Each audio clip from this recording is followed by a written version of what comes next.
The Chinese Grand Prix, not an absolute classic race, but there was a few moments of incident, and we're going to talk about them. Out front, not so much going on apart from the start, but further back in the midfield there was a bit of action we're going to talk about. So Daniel Kvyat versus the two McLarens. Kvyat on the inside, remember he started in 11th, the McLaren started in 14th and 15th, so Kvyat's not made a good start. And he's on the inside. Norris is actually ahead though, so now let's watch onboard Lando Norris.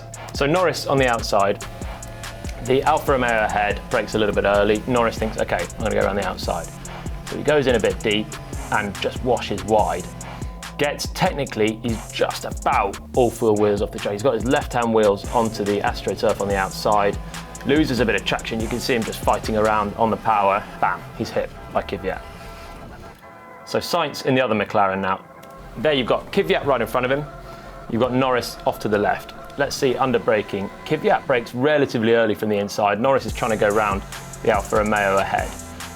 Sainz is already thinking he's going to be in the middle of this because Norris is really, really wide in the corner, and Kvyat, remember, is tight to the apex on the inside. So we get towards the exit, and now look already, Kvyat's still there in the Toro Rosso. You can just see his front wing end plate on the right-hand side, and Norris now, he's almost off the track, not completely there, and then almost for a split second, he is entirely off the track. He's always going to be moving back to the right. So Sainz really has Norris coming in from the left to the right, Kvyat taking the normal line, which is from the apex, you're going to be going more to the left, and he panics. And you can see already he's locked up. He knows this is coming from a long way out then, Carlos Sainz.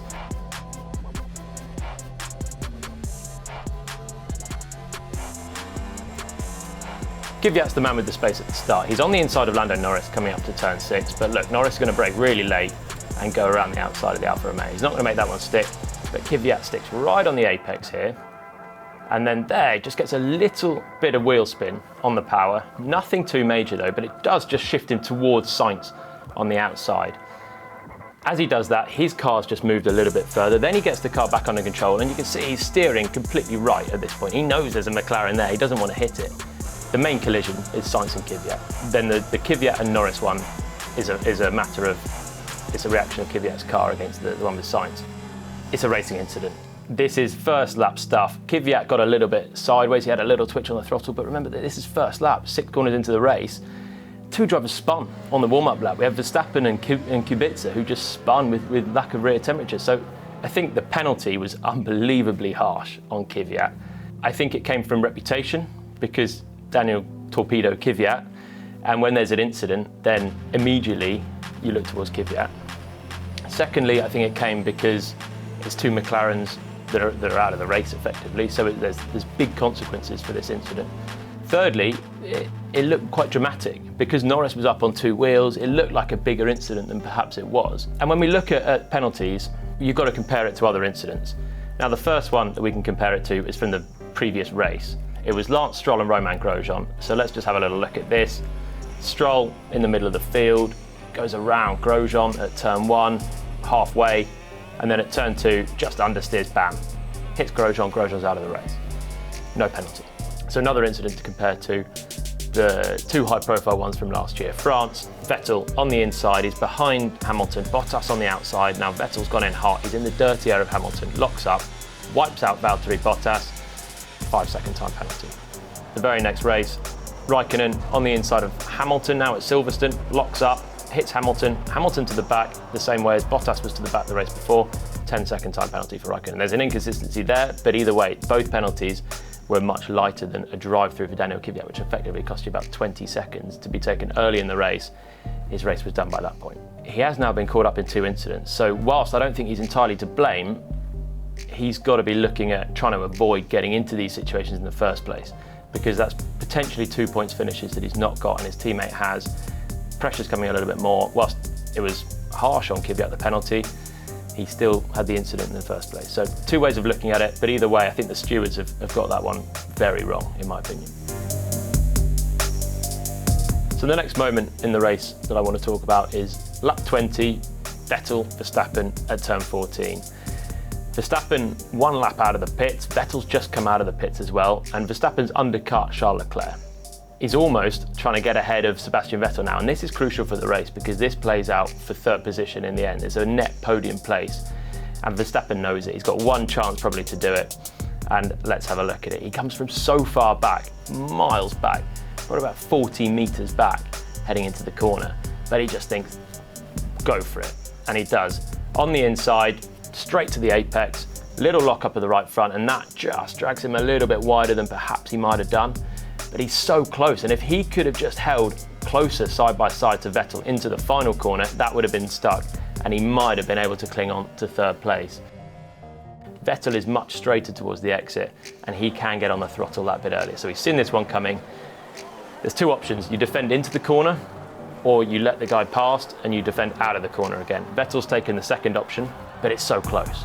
Even on the exit, he's right to the limit of the rules. I have to say, he didn't leave a space for Verstappen on the outside, and I'm surprised that we didn't hear a radio message from Verstappen saying he'd been forced off the road, because clearly you can see there is no space for Max to keep his car on the inside. So bear in mind, these two, this track, that corner, had an incident last year, and it was almost a repeat situation.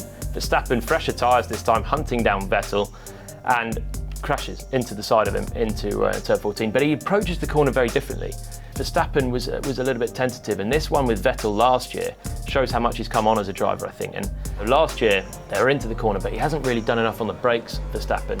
He's seen Vettel go slightly wide, and it's a half-hearted look on the inside, and he ends up just washing into the side of Sebastian, and they both spin out of the race, and that was a race that Verstappen could have won if he'd been overtaking more cleanly.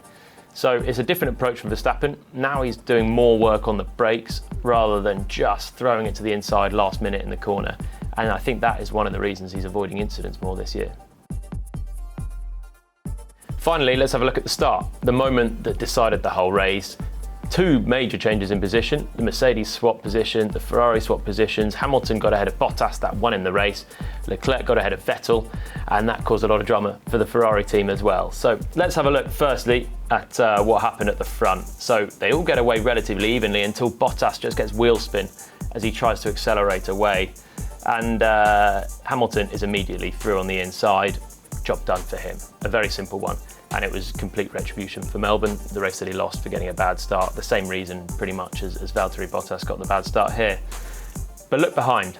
Sebastian Vettel's had a really good start from third position, but he gets really squeezed out. He goes for the outside of Bottas, gets squeezed. There's nowhere to go by the time they get to turn one. It's a long, fast corner. There's no big braking zone for the start. So Vettel is sort of squeezed to the outside, and that leaves the door wide open for Charles Leclerc to come through on the inside. He does that. And thank you very much. Job done for Leclerc. And with the position they have in the team, Leclerc knew how important it was to clear Sebastian Vettel, because if he's behind, their pace was pretty even in the race. If he's behind, then the chance of overtaking very slim.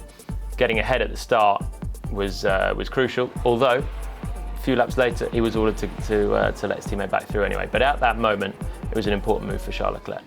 So the other driver that I want to talk about from the start is Sergio Perez. Started 12th. Finished in 8th. He had a really superb drive in the racing point to get in the points, and a lot of that was made up at the start. So let's have a look. He's in the pink car on the left side of the grid as we're looking in the middle of the pack.